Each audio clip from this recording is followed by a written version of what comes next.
Bonjour à toutes, bonjour à tous. Bien-aimés dans le Seigneur, je suis dans la joie. Une joie immense encore, voilà, de nous retrouver, de vous retrouver sur cette plateforme de partage, d'accord, où nous partageons la parole de Dieu, où nous partageons surtout sur la méditation de la parole de Dieu. Je suis vraiment dans la joie d'être parmi vous en ce jour. Nous allons prier pour inviter le règne de Dieu à s'établir justement dans ce lieu où nous partageons. Amen. Élevons la voix. Excellent Père de grâce, nous sommes dans la joie, comme le dit ta parole, qu'il est doux et agréable pour des frères de demeurer ensemble. Car la Bible dit que c'est là que tu envoies la bénédiction pour toujours. Et pour nous, la bénédiction, en fait, c'est ce moment que nous passons, ce moment de gloire que nous passons dans ta présence, Père. Car tu nous révèles des choses, Père. Tu nous révèles des choses, Papa. Nous voulons partager ta parole. Alors, nous t'invitons, parce que nous savons que hors de toi, rien ne peut se faire. Voilà pourquoi nous t'invitons, Saint-Esprit, à venir, Père de gloire, et surtout inspirer les paroles de nos bouches, inspirer les pensées de nos cœurs, Père, parce que nous ne voulons rien faire par nous-mêmes, Père. Nous voulons être guidés par toi, parce que tu es l'enseignant par excellence. Ô Saint-Esprit, nous t'invitons et nous plaidons les mérites du sang de Jésus, afin que nous soyons protégés et qu'il n'y ait aucune interférence, Père, parce que nous voulons, Père, saisir cette opportunité, Papa, pour grandir, pour croître, Père de gloire, au nom de Jésus. Nous te louons, nous te bénissons et nous te laissons toute la place, Père. Conduis-nous au nom de Jésus. Oh, merci, Père. Merci parce que tu es Dieu. Merci parce que tu es amour, Papa, au nom de Jésus. Et nous disons Amen. Amen. Bien-aimés dans le Seigneur, écoutez, comme je vous l'ai dit au départ, je suis vraiment dans la joie de vous retrouver. La fois dernière, nous partageons justement, toujours avec cette question, qui est Dieu, cette question que nous nous posions. Qui est Dieu? Qui est Dieu? Comme je vous le disais, nous allons tenter justement de répondre à la question. Et donc, nous avons essayé. Pourquoi?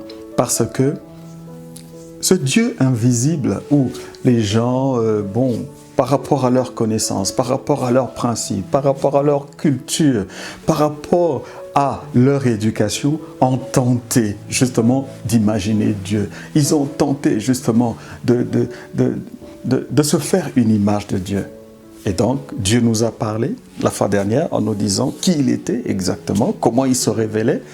Et la toute dernière fois, nous nous sommes séparés sur la note, comme quoi que Dieu s'est incarné, Dieu s'est révélé par Jésus-Christ. C'est comme ça que nous avons terminé la fois dernière.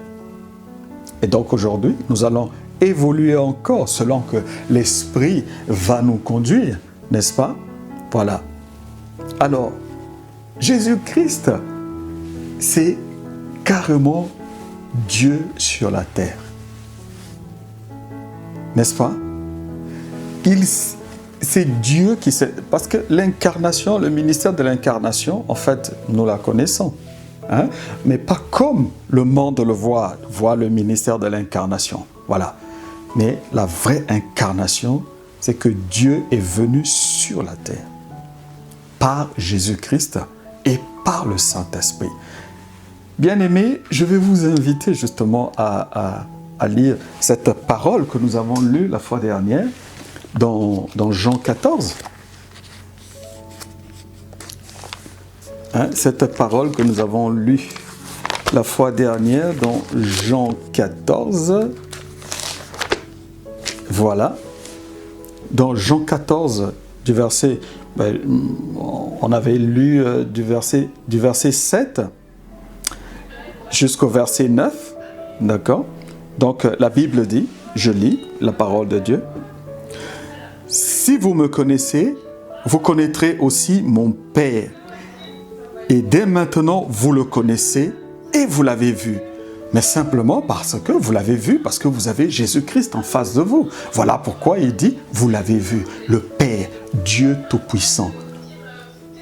sur la terre. Et il dit à Philippe, Jésus-Christ dit à Philippe, dans le verset 8, il lui dit,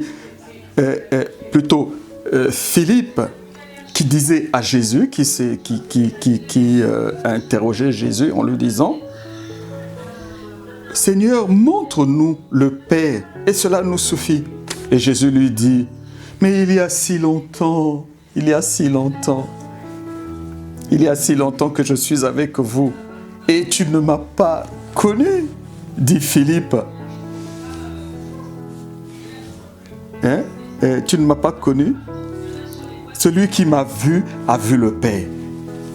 Comment dis-tu, montre-nous le Père? Ne crois-tu pas que je suis dans le Père et que le Père est en moi? Voilà la révélation. C'est de ça que nous avons parlé la semaine dernière. Alors aujourd'hui, nous allons encore aller dans Colossiens. Alors Colossiens, nous le savons que cette parole est écrite par l'apôtre Paul. L'apôtre Paul qui a écrit pratiquement toutes les lettres du Nouveau Testament, qui avait vraiment la révélation. Waouh! Et donc, nous allons lire dans Colossiens 1, du verset 12, vous pouvez lire jusqu'au verset 19. Donc, on va lire ensemble. On va lire ensemble pour connaître vraiment la personne de Jésus-Christ. Pourquoi? Parce que Jésus-Christ, aujourd'hui, on ne peut pas... Voilà, on va se mettre justement à expliquer, voilà, Jésus-Christ, lisant la parole de Dieu. Pourquoi? Parce que, oui, nous interprétons la Bible. Mais qui sait si nous l'interprétons bien? Voilà pourquoi, oui, il faut l'interpréter selon la parole de Dieu. Voilà pourquoi nous allons puiser dans la parole de Dieu justement pour connaître qui est Dieu, connaître qui est Jésus-Christ et connaître qui est le Saint-Esprit. Amen. Et donc nous allons lire dans Colossiens, nous allons prendre le verset 12. La Bible dit, « Rendez grâce au Père qui nous a rendus capables d'avoir part à l'héritage des saints dans la lumière qui nous a délivrés de la puissance des ténèbres. Et nous a transformés dans le royaume du Fils de son amour, en qui nous avons la rédemption par son sang, la rémission des péchés. Il est l'image de Dieu. Qui? Jésus-Christ. Jésus-Christ est l'image de Dieu. Pourquoi? Parce que en fait, on parle de lui. Lui, en qui nous avons la rédemption par le sang. Christ a versé son sang à la croix et c'est ce qui nous a donné justement l'adoption. Aujourd'hui, nous disons que nous sommes fils de Dieu. Simplement pourquoi? Parce que Dieu nous a adoptés par Jésus-Christ. Pourquoi? Parce que Christ, en mourant à la croix, il nous a rachetés. Oh, mon frère, bénis cette parole. Pourquoi? Parce que je pense que c'est une parole que nous devons saisir pour avancer, pour grandir justement dans la foi. Alors, continuons. La Bible dit au verset 15, « Il est l'image de Dieu invisible, le premier-né de toute la création. Car en lui, en qui? En Jésus-Christ, ont été créées toutes les choses qui sont dans les cieux, sur la terre, les visibles et les invisibles. » Les trônes, les dignités, les dominations, les autorités, tout a été créé par lui et pour lui. Oh mon frère, à la fin, donc le verset 19 dit, « Car Dieu a voulu que toute plénitude habita en lui. » Habiter en qui? En Jésus-Christ. Waouh! Mon frère, cette parole vaut une méditation. Une méditation, mais vraiment. Pourquoi? Parce que c'est une révélation. Dieu se révèle au travers de Jésus-Christ. Nous avons encore une autre parole que nous allons lire dans Acte 10. Voilà.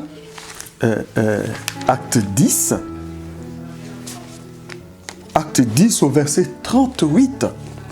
La Bible nous révèle, la Bible nous dit, je lis la parole de Dieu, vous savez comment Dieu a oint du Saint-Esprit et de force Jésus-Christ de Nazareth, qui allait de lieu en lieu, faisant du bien et guérissant tout ce qui était sous l'empire du diable, car Dieu était avec lui. Mais écoutez, quand on dit Dieu était avec lui, ça ne veut pas dire que Dieu l'accompagnait, parce qu'on dit bien le Dieu invisible. Ce n'est pas que Dieu l'accompagnait, mais Dieu était en lui, par le Saint-Esprit. Par le Saint-Esprit. Hein? Je reprends. Vous savez comment Dieu a oint du Saint-Esprit. Comment Dieu a oint du Saint-Esprit et de force Jésus-Christ. Mon frère, vraiment, je bénis ta vie, toi ma sœur aussi, je bénis ta vie, que tu saisisses cette parole. Pourquoi? Parce que c'est toi qui es oint aujourd'hui. Pourquoi la Bible? Vous savez comment Dieu a oint du Saint-Esprit et de force Jésus-Christ de Nazareth. Nous sommes oints, mon frère. Nous sommes oints, ma sœur. Nous sommes oints du Saint-Esprit et de force. Alors, je te communique cela, mon frère, afin que le nom de Jésus soit glorifié. Et donc, la parole nous dit qu'il allait de lieu en lieu, faisant du bien. Voilà la mission à laquelle Dieu nous appelle. Nous devons aller et faire du bien. Du bien. Pourquoi? Parce que nous le ferons au nom de Jésus, mais pas pour notre propre gloire, non, mais pour la gloire de Dieu. Pourquoi? Parce que Dieu veut que nous fassions du bien. Et c'est à cela que nous serons réellement agréables à notre Dieu. Jésus-Christ de Nazareth. Dieu sur la terre. Mon frère, quoi te dire encore de plus? Sinon, aller effectivement sonder cette parole, sonder ces Écritures, afin de mieux comprendre qui est Jésus-Christ. Oh, je ne dirais pas que je suis trop petit justement pour parler de Jésus-Christ, mais je pense que vous et nous, vous et moi plutôt, nous sommes bien indiqués justement pour parler de Jésus-Christ. Alors, dans la méditation, il est important de comprendre ce que nous lisons. Nous ne nous bornons pas à écouter justement les gens. Oui, les gens vont parler selon leur connaissance, selon leur éducation, selon leur intelligence. Voilà. Dieu est ceci, Dieu est cela, Dieu est par-ci, Dieu est par-là. Attention, parce que Dieu nous a avertis de faire très attention. Voilà. Je ne prétends pas, moi, connaître. Voilà pourquoi je me tiens devant vous. Et effectivement, non, je ne prétends pas connaître. Nous tous, nous sommes sur le chemin. Nous apprenons tous. OK? Voilà pourquoi je vous exhorte, je vous encourage. Méditez la parole de Dieu. Méditez, cherchez à comprendre, vraiment sonder les Écritures. Pourquoi? Parce que nous en avons besoin, n'est-ce pas? Nous en avons besoin aujourd'hui pour grandir. Oh, mon frère, ma sœur, je t'encourage. Voilà, je vous laisse sur cette note. Allez-y, cherchez, méditez la parole de Dieu et nous nous retrouverons mercredi prochain pour avancer encore, justement. Vous avez été nombreux, justement, à réagir, n'est-ce pas? Mais je vous encourage. Réagissez, voilà, mettez un pouce bleu, tout ce que vous voulez, faites tout ce que vous voulez, et puis posez des questions pour qu'on puisse encore débattre. N'est-ce pas? Et qu'on puisse avancer. Voilà.